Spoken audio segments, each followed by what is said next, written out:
할렐루야. 크리스찬 연애대책연구소 소장 이화섭 전도사입니다. 오늘도 크리스찬을 위한 성경적 가정관 특강 영상을 준비하고 있습니다. 오늘 성욕을 건전하게 해결하는 방법 영상을 다시 한번 녹음하려고 합니다. 전번에 진행했던 내용이 여러모로 마음에 안 드네요. 하나님께서 창조하신 성과 연애, 성욕을 건전하게 해결하는 방법. 오늘 한번 그 내용을 다시 한번 짚어보겠습니다. 성욕을 건전하게 해결하는 방법이 있을까요? 있다라고 하는 그 내용을 오늘 이제 말씀을 나누려고 하는 겁니다. 성욕은 성적인 욕구인 거죠. 성욕을 건전하게 해결한다고 할 때 성욕은 뭔지 알겠는데 이 건전이 뭘까요? 건전의 의미가 애매해서 사실은 모든 게 다 꼬이고 있다라고 생각합니다. 그래서 오늘은 건전하다는 게 도대체 무엇일까? 그거에 대해서 얘기를 나눠보도록 하겠습니다. 건전 많이 쓰고 있는 용어인데 사실은 그 뜻이 명확하지 않다라는 느낌이 많이 듭니다. 예를 들어서 교장 선생님께서 훈시를 하십니다. 여러분 모두 다 건전한 이성교제를 하시기 바랍니다. 그러면 맨날 듣던 말씀입니다. 그래서 알듯하지만 도대체 건전한 이성교제가 뭐지? 사귀라는 거야? 말라는 거야? 말은 해 말어. 인사를 해 말어. 숙제 빌려줘 말어. 정말로 애매하죠. 연락 전화 자주 하다 보면은 썸 타는 거고 썸 타다 보면 사귀잖아요. 도대체 건전한 이성교제는 무엇일까? 이제 오늘 그것을 한번 들어가 볼 건데요. 그럴 때 건전한 이성교제가 오늘의 주제는 아니고요. 오늘은 건전한 성욕의 해결 방법, 성욕의 해결 방법인데 건전한 해결 방법. 여기서 건전이라고 하는 이 애매한 두 단어를 이 단어를 해결하지 않으면 건전한 성욕 해결 방법이 답이 나오지 않겠습니다. 그래서 한번 그 답을 찾아보도록 하겠고요. 또 좀 더 생각해 볼 때 우리는 건전이라는 단어를 계속 사용합니다. 건전한 재정관리, 건전한 취미생활, 건전한 사회 문화를 만들어야 한다. 뭐 등등등 여러 가지 매스컴이나 정치인들 뭐 어떤 뭐 여러 가지 상황에서 건전이라고 하는 단어는 계속 쓰이고 있는데 여기서 건전이라고 하는 것이 도대체 무엇일까? 볼 때 건전이란 도대체 무엇이냐? 정상적인 것일까요? 건전하다는 것은 정상적인 것이다 라고 생각해 볼 수도 있는데 그럴 때 정상이란 그럼 무엇일까요? 정상과 비정상은 무엇일까요? 여기서 계속 우리가 애매하게 지금 혼란스럽게 느껴지는 부분이 정상과 비정상, 건전과 불건전 등등등을 나눌 때 그 기준이 되는 것이 무엇이냐가 애매하기 때문에 그렇습니다. 여기서 우리가 생각해 봐야 할 것은 무엇이든 그것이 만들어진 목적이 있고 그것이 지금 앞으로 발전해 나가야 하는 방향성이 있다라고 할 때 그것이 만들어진 목적과 발전해 나가는 그 방향성에 잘 유지되고 있다. 그러면 그런 부분에 있어서 우리는 지금 상태가 건강하다, 건전하다, 정상적이다. 이렇게 표현할 수가 있겠습니다. 그러니까 건전이라고 하는 것이 들었을 때 이게 뭔가 뭐 좋고 괜찮고 필요한 거고 그런 생각이 들 수 있는데 그것이 무엇이냐? 정상적인 것, 그것 이상으로 넘어서서 그 기준은 무엇이냐? 그것이 만들어진 목적, 목적에 맞게 잘 유지되고 있고 그것이 발전하고 있는 것. 이런 개념으로 건전을 볼 수 있겠습니다. 그럴 때 일단 제가 그런 식으로 서두를 열어봤고요. 사전에서는 건전에 대해서 무엇이라고 얘기하는지 한번 보겠습니다. 건전, 형용사에 해당되네요. 건전하다, 뭐 건전한 무엇 이렇게 명사를 꾸며주는 거죠. 그럴 때 1번 병이나 탈이 없이 건강하고 온전하다 라고 하는 이런 표현을 했습니다. 병은 무엇이죠? 어떤 사물이나 상태가 목적을 달성할 수 없을 만큼 망가져 있는 상태, 아픈 상태. 아픈 거는 왜 아픈 거죠? 지금 정상적으로 어떤 목적을 이루기 위한 그런 상태가 깨져 있는 거예요. 그죠? 탈이 난 거, 무엇인가 제대로 돌아가야 되는데 목적에 맞게 제대로 돌아가야 되는데 그것이 제대로 되지 않는 거예요. 건강하다는 것은 뭐예요? 무조건 뭐 달리기 잘하고 빠르고 힘세고 그것만이 건강한 게 아니죠. 건강하다는 것은 우리가 살아가는 그 목적, 목표, 원하는 바를 잘 이뤄낼 수 있는 상태인 거예요. 그래서 그걸 종합적으로 봤을 때 온전하다라고 표현하면 이제 전체적으로 무엇인가 일맥상통하는구나. 병이나 탈이 없이 건강한 것이 온전한 것이다. 온전하다는 것도 한문으로 보면 또 재밌는데요. 그거는 나중에 보도록 하고 그리고 또 한 가지 이제 위에서는 어떤 사물의 상태적인 면에 대해서 얘기했다면 아래쪽에서는 약간 생각, 정신적인 면에 대해서 얘기하고 있네요. 사상이나 사물 따위가 한쪽으로 치우치지 않고 정상적이며 위태롭지 아니하다. 여기서 또 이제 정상이 나왔는데 여기서 사상이나 사물 따위, 사상 어떤 생각들이 한쪽으로 치우치지 않았다. 한쪽으로 치우치지 않았다는 건 뭐죠? 뭔가 기준이 있어야지 어느 쪽으로 치우쳤는지 아니면 그쪽에 잘 있는 건지를 알 수 있는 거죠. 한쪽으로 치우치지 않았다라고 하는 것은 이미 또 기준, 목표. 그러니까 기준은 곧 목표에 해당됩니다. 예, 목표와 같은 뜻이 되는 거죠. 예, 같은 의미. 이렇게 기준, 목표가 있어야지 그 다음에 이게 정상이냐 비정상이냐를 얘기할 수 있는 거죠. 어느 한쪽으로 치우쳤냐 안 치우쳤냐도 기준이 있어야지, 목표가 있어야지. 그래서 그 목표를 잘 이룰 수 있는 정상적인 상태. 그리고 위태롭지 않다는 건 뭐예요? 무엇인가가 잘 서 있어야 되는데 넘어지려고 할 때, 아니면 물에 빠지려고 할 때 등등등 위태롭다고 하죠. 예, 이런 식의 개념을 좀 짚어보는데 이게 이제 앞으로 건전하게 성욕을 해결하는 방법에 있어서 아주 중요한 개념이 되기 때문에 설명을 드립니다. 이제 마지막으로 한자의 뜻은 무엇일까를 보겠습니다. 건전에 대한 한자의 뜻이 무엇일까? 건자는 일단 굳셀 건자입니다. 그것은 의지가 굳다라고 하는 의미가 되겠죠. 굳셀 건이라고 해서 무조건 팔뚝에 힘이 세고 뭐, 무거운 거를 잘 들을 수 있고 뭐 이런 등등의 그런 물리적인 것이라기보다 의지적인 부분을 더 볼 수 있겠죠. 그렇게 보는 게 더 맞겠죠. 그렇게 흔들리거나 포기하지 않는 것. 근데 흔들리거나 포기하지 않는 것은 무엇이 있기 때문에 지금 필요한 거예요? 목표, 목적. 그죠? 목표와 목적이 있기 때문에 그것이 필요한 상태인 거예요. 그것을 이룰 수 있는 것이 어떤 굳세다라고 볼 수 있는 거죠. 그 다음에 전자가 뭐예요? 또 온전함이 나왔네요. 온전할 전. 온전하다는 거 알 듯 알 듯하지만 잘 모르고 있었다면 지금 이제 점점 제가 말씀드리는 부분에 관련해서 생각해 보시면 온전, 그래, 목적에 부합되다는 거, 목적에 합당하다는 거, 그리고 완성된다는 거, 그리고 발전적이라는 거. 그냥 그 상태가 현재가 그냥 괜찮다는 게 아니라 미래적으로 시간이 흘러감에 따라서 더 발전되어서 완성이 되어가는 그런 상태. 그게 이제 온전하다고 볼 수 있겠죠.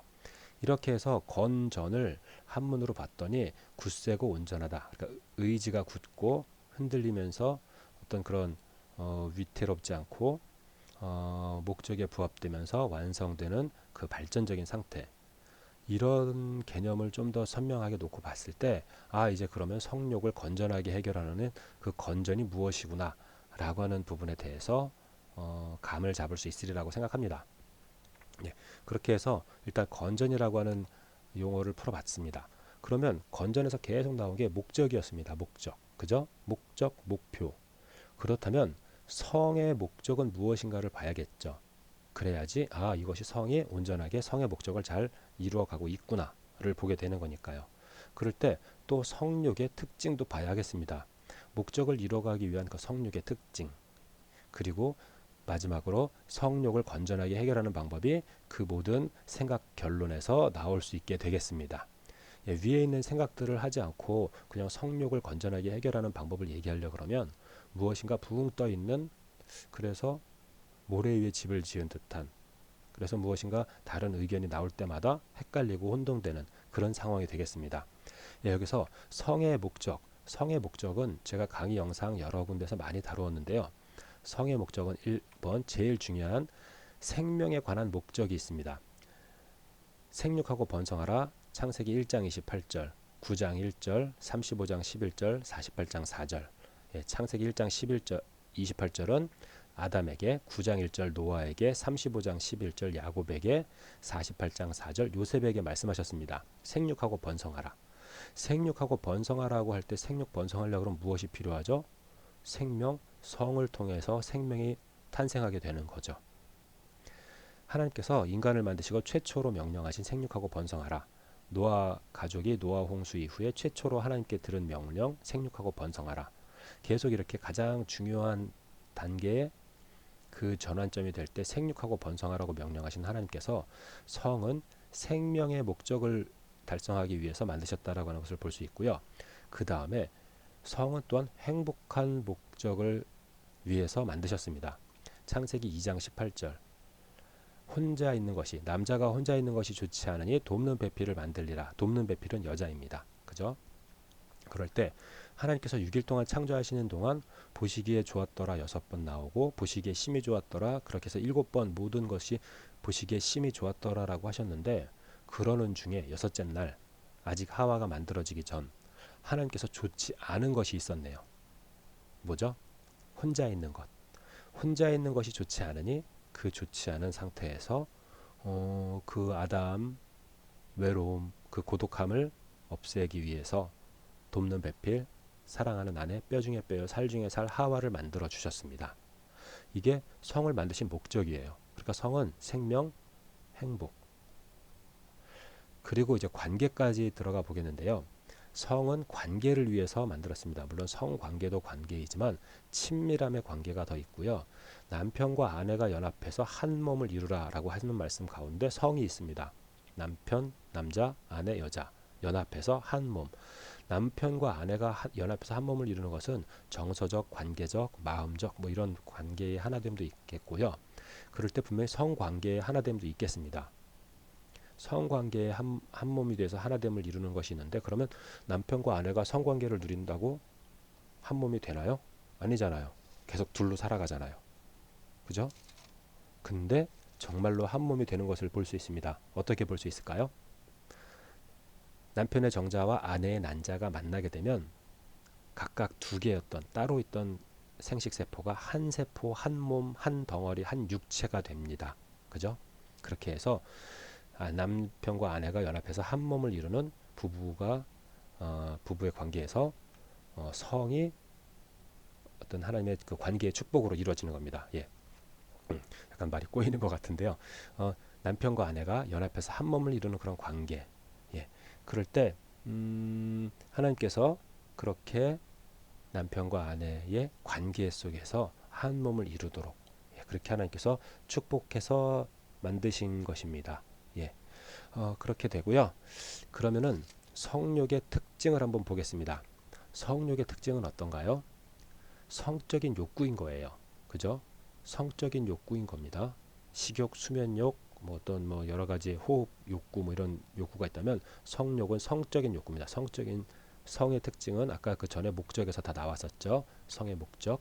그럴 때 성욕의 특징은 성적인 욕구이고, 생리주기적이고, 생리주기에 따라서 이건 여성의 생리뿐만 아니라 남성도 정자가 만들어지는 생리적인 활동이 있죠.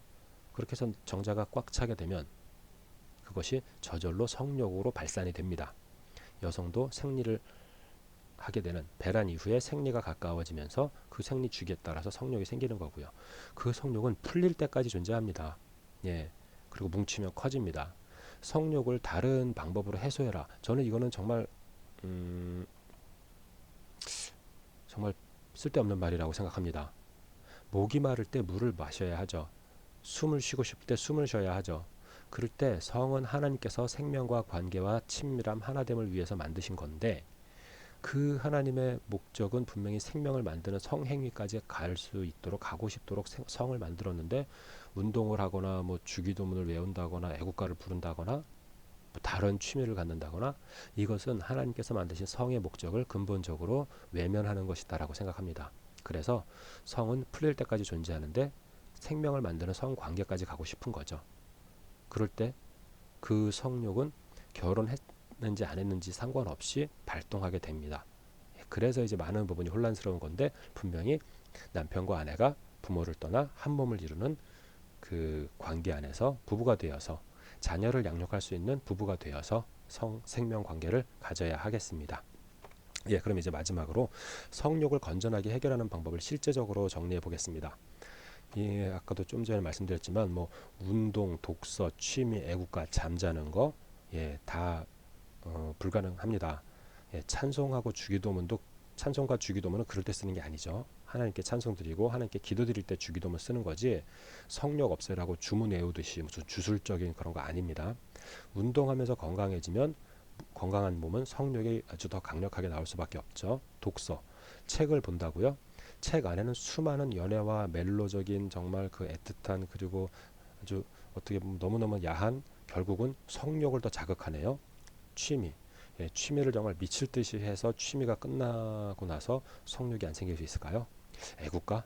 애국가를 부르면서 막 애국심이 생겼더니 저출산 문제인 이 시대에 내가 아기를 죄송합니다. 뭐 이런 말은 하여튼 잠을 자기 전에 잠을 자고 나서 새벽에 나른할 때 성욕이 생깁니다. 그러니까 이런 부분들은 성욕을 해결하는 방법이 아닙니다. 예, 그럼 다음으로 결혼. 절제할 수 없거든 결혼하라 라고 하는 성경 말씀에 나오는 이 말씀이 정답입니다.